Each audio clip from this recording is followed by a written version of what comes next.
Operation Sindoor తర్వాత కేంద్రం అన్ని పార్టీలతో మీటింగ్ నిర్వహించింది. ఇటు ఢిల్లీలో డిఫెన్స్ మినిస్టర్ రాజ్నాథ్ సింగ్ అధ్యక్షతన సమావేశం జరిగింది.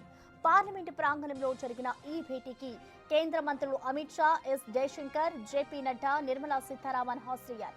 విపక్ష నేతలు మల్లికార్జున ఖర్గే, రాహుల్ గాంధీ, సందీప్ బందోపాధ్యాయ్, టిఆర్ బాలు తదితరులు పాల్గొన్నారు. ఇందులో భాగంగా ఆపరేషన్ సింధూర్ పై వివరాలను అన్ని పార్టీల నేతలకు రాజ్నాథ్ సింగ్ వివరించారు.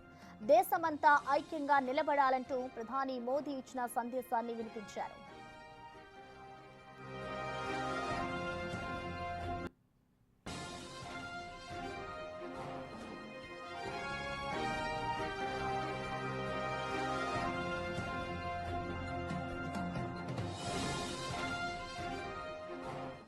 ఇక ఆపరేషన్ సింధూర్ తర్వాత కేంద్రం అన్ని పార్టీలతో మీటింగ్ నిర్వహించింది. ఇటు ఢిల్లీలో అఖిల పక్ష సమావేశం నిర్వహించింది. డిఫెన్స్ మినిస్టర్ రాజ్నాథ్ సింగ్ అధ్యక్షతన ఈ మీటింగ్ జరిగింది. అయితే ఈ మీటింగ్ కి సంబంధించి ఇటు పార్లమెంట్ ప్రాంగణంలో ఈ భేటీకి ఇటు కేంద్ర మంత్రులు అమిత్ షా, ఎస్ జయశంకర్, జేపీ నడ్డా, నిర్మలా సీతారామన్ హాజరయ్యారు. ఇటు కేంద్ర మంత్రులు అలాగే కాంగ్రెస్ నేతలు కూడా ఈ సమావేశానికి హాజరయ్యారు. మల్లికార్జున ఖర్గే, రాహుల్ గాంధీ, సందీప్ బందోపాధ్యాయ్, టిఆర్ బాలు తదితరులు ఈ సమావేశంలో పాల్గొన్నారు. ఇటు దేశ ఐక్యతపై ప్రధాని మోడీ సందేశాన్ని వినిపించారు రాజ్నాథ్ సింగ్.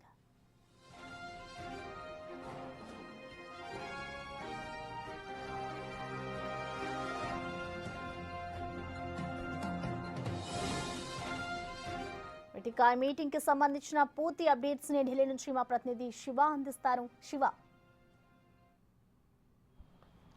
రైట్ ప్రసన్న, ఈరోజు రాజ్నాథ్ సింగ్ అధ్యక్షతన అఖిలపక్ష సమావేశం ప్రారంభమైంది. ప్రధానంగా ఏదైతే ఉగ్రవాద దాడులకు సంబంధించి ఇటు పాకిస్తాన్ పైన 9 ఉగ్రవాద స్థావరాల పేరైతే దాడి జరిగిందో ఆపరేషన్ సింధూర్ అనే పేరు పెట్టి ఈ అటాక్ జరిగింది. ఈ అటాక్ కూడా ఆపరేషన్ అంతా కూడా విజయవంతమైన నేపథ్యంలో ప్రతిపక్ష పార్టీలతో చర్చించి ఫర్దర్గా తీసుకోవాల్సిన స్టెప్స్ పైన వారితో చర్చించేందుకు ఈ సమావేశం ఏర్పాటు చేసినట్టు కూడా తెలుస్తుంది. ఈ సమావేశానికి ఇటు అధికార పార్టీ నుంచి మరోవైపు విపక్ష పార్టీల నుంచి కూడా పార్లమెంటరీ 4 లీడర్లు అందరూ కూడా హాజరయ్యారు. ఇటు కాంగ్రెస్ పార్టీ నుంచి మల్లికార్జున ఖర్గే, రాహుల్ గాంధీ హాజరయ్యారు. మరోవైపు ఇటు టీడీపీ నుంచి లావు శ్రీకృష్ణదేవరావు హాజరయ్యారు. ఇతర పార్టీల నుంచి ఆ పార్లమెంటరీ 4 లీడర్లు అందరూ కూడా హాజరయ్యారు. అయితే ప్రధానంగా ఈ సమావేశంలో గతంలో ఏదైతే పెహల్గాంలో ఉగ్రదాడి జరిగిన తర్వాత ఏ విధంగా అయితే అఖిలపక్ష సమావేశాన్ని ఏర్పాటు చేశారో, అంటే ఫర్దర్గా పాకిస్తాన్ ఉగ్రదాడి చేసింది కాబట్టి మనం ఈ విధంగా వ్యవహరించాలనుకుంటున్నాం, ప్రతీకారం ఉగ్రవాద స్థావరాలపై దాడి చేయాలనుకుంటున్నాం, ఉగ్రవాదాన్ని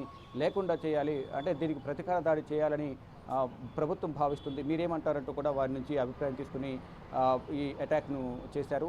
మరోవైపు దీనికి సంబంధించి గతంలో నిర్ణయం తీసుకున్న సందర్భంలో వారి నుంచి అభిప్రాయ సేకరణ తీసుకున్నారు కాబట్టి ఇప్పుడు కూడా సేమ్ గతంలో తీసుకున్న నిర్ణయాలను బట్టి వారు ఇచ్చిన అభిప్రాయ సేకరణ బట్టి వారు అటాక్ చేశారు. ఇప్పుడు ఈ అటాక్ అనేది ఆపరేషన్ సింధూర్ పేరుతో ఆపరేషన్ స్టార్ట్ చేశారు. అది విజయవంతమైన నేపథ్యంలో దాని గురించి ఏ విధంగా ఈ ఆపరేషన్ సింధూర్ స్టార్ట్ చేశాము, ఎన్ని సమావేశాలు నిర్వహించాము, ప్రజెంట్ సిచ్యువేషన్ ఏ విధంగా ఉంది, ఫర్దర్గా భవిష్యత్తులో ఎటువంటి నిర్ణయాలు తీసుకోవాలంటే పాకిస్తాన్ కూడా ఇప్పుడు అటాక్ చేసేందుకు సిద్ధంగా ఉంటుంది కాబట్టి దాని నుంచి మనల్ని మనం రక్షించుకోవాలంటే మన భద్రతా బలగాలను త్రివిధ దళాలను ఏ విధంగా వినియోగించుకోవాలి, ఈ విధంగా చేయాలనుకుంటున్నాం అనే అంశాలపై అఖిలపక్ష సమావేశంలో విపక్ష పార్టీలకు సంబంధించిన ఫ్లోర్ లీడర్లందరికీ కూడా రాజ్నాథ్ సింగ్ కానీ ఇటు జేపీ నడ్డా, ఇతర సీనియర్ నేతలు, ఇటు ఆర్థిక శాఖ మంత్రి నిర్మలా సీతారామన్ కూడా కేంద్ర మంత్రులు హాజరయ్యారు. వారు వీరికి అందరికీ కూడా విపక్ష పార్టీలకు సంబంధించిన సభ్యులందరికీ కూడా వివరించిన పరిస్థితి కనిపిస్తుంది. దానిలో భాగంగా ప్రధానంగా ఇప్పుడు ప్రజెంట్ సిచ్యువేషన్ చూసుకుంటే కనుక పాకిస్తాన్ మాత్రం బ్లేమ్ గేమ్ అనేది ఇప్పుడు ఆడుతున్న పరిస్థితి కనిపిస్తుంది. అంటే సాధారణ ప్రజలను టార్గెట్గా చేసుకుని ఇక్కడ దాడి జరిగింది. సాధారణ ప్రజలు కూడా 26 మంది చనిపోయారు, దానిలో చిన్నపిల్లలు కూడా ఉన్నారు అనేది కూడా ప్రధానంగా వారు చెప్తున్నారు. దానికి సంబంధించిన పార్లమెంట్లో కూడా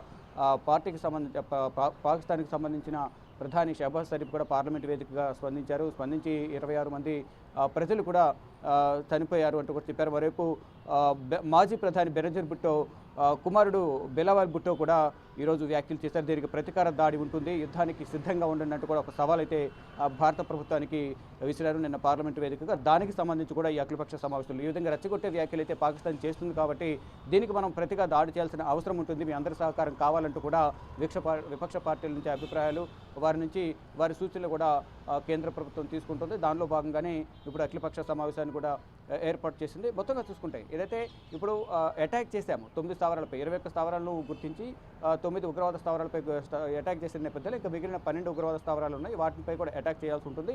ఈలోపు పాకిస్తాన్ నుంచి కూడా ప్రతిస్పందన ఉంటుంది కాబట్టి దాన్ని మనం ఏ విధంగా ఎదుర్కోవాలి, ఎదుర్కొనేందుకు త్రివిధ దళాలన్నీ కూడా సిద్ధంగా ఉన్నాయి. ఈ నేపథ్యంలోనే ఫర్దర్గా మనం ఈ నిర్ణయాలు తీసుకోవాలనుకుంటున్నాము. అక్కడున్న జమ్మూ కాశ్మీర్లో ప్రజలను టార్గెట్గా చేసుకుని వారు దాడులు చేస్తున్న నేపథ్యంలో అక్కడున్న ప్రాంతాల్లో ప్రజలందరూ కూడా వేరే ప్రాంతానికి ఎవాక్యుయేట్ చేసి అంటే వేరే ప్రాంతానికి తరలించాము. ఇవన్నీ అంశాలన్నీ కూడా ప్రతిపక్ష పార్టీలతో చర్చించి నెక్స్ట్ తీసుకోవాల్సిన చర్యలపై కూడా వారందరూ కూడా చెప్తున్నట్టుగా తెలుస్తుంది. దానిలో భాగంగా అఖిలపక్ష సమావేశం ఏర్పాటు చేస్తారు. గత సమావేశం సందర్భంగా ఈ ఉగ్రవాదానికి సంబంధించి కానీ పాకిస్తాన్పై సంబంధించి ఎటువంటి చర్యలు తీసుకున్నా దానికి మేమందరం కూడా మద్దతు ఇస్తామంటూ కూడా ఇటు విపక్ష పార్టీలు తెలిపిన నేపథ్యంలో ఆ విధంగా ముందుకు వెళ్ళారు. ఇప్పుడు కూడా సేమ్ సిచ్యువేషన్ సేమ్ ఏదైతే చేసి మీరు మద్దతు తెలిపారు కాబట్టి మీ అందరికీ ధన్యవాదాలు తెలపడంతో పాటు ఈ ఫర్దర్గా ఈ నిర్ణయాలు తీసుకోవాలనుకుంటున్నాం అనే అంశాలపై కూడా విపక్ష పార్టీలతో చర్చిస్తున్నట్టుగా తెలుస్తుంది. మొత్తంగా చూసుకుంటే అఖిలపక్ష సమావేశంలో పలు కీలక నిర్ణయాలు తీసుకున్నారు. ఇక ఇంప్లిమెంట్ చేయాల్సిన ముందు తీసుకోవాల్సిన జాగ్రత్తలు కానీ ఈ యుద్ధానికి సంబంధించి కానీ అటాక్కి సంబంధించిన అంశాలకు సంబంధించి కూడా వారందరితో చర్చించినట్టు కూడా తెలుస్తోంది. Prasanna. Right Shiva, thank you.